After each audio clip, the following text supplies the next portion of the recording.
My journey to motherhood started in 2017 with my daughter, Zoe, who is now 6 years old.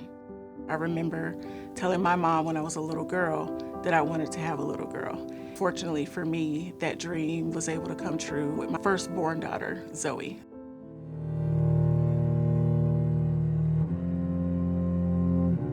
In June of 2020, at 36 weeks, I found out that my daughter didn't have a heartbeat, literally at the 36-week appointment. And the next day, had to deliver her, and within 2 days, I was home. So of course, at that time, my world was consumed with the fact that I just lost a child. Within 7 days of me going back just for a routine follow-up visit after delivering my daughter is when my provider discovered that my blood pressure was steadily climbing. It was like 150 over something, but it was extremely high. And so they continued with the visit, and they said they would check me again before I left. And when they checked it, it was actually even more elevated. And so at that point is when they said, no, you're not going home, you're going to the emergency room because we believe that you are dealing with postpartum preeclampsia. I'm forever grateful for them, because I'm glad that I had a healthcare team that was that invested in me and not just something that they would turn their heads to, or you just had a baby and you'll be okay.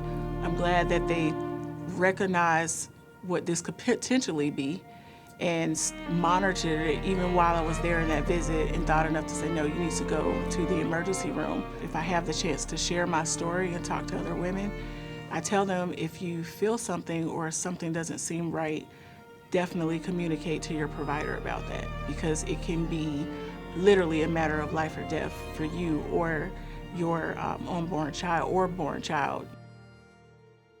When I got pregnant with my son, in anticipation of me developing preeclampsia, I had to do remote monitoring. So I had to check my blood pressure in the morning, midday, and again in the evening. And I did that throughout the course of my pregnancy. The remote monitoring, that's just amazing that that's something that you're able to do.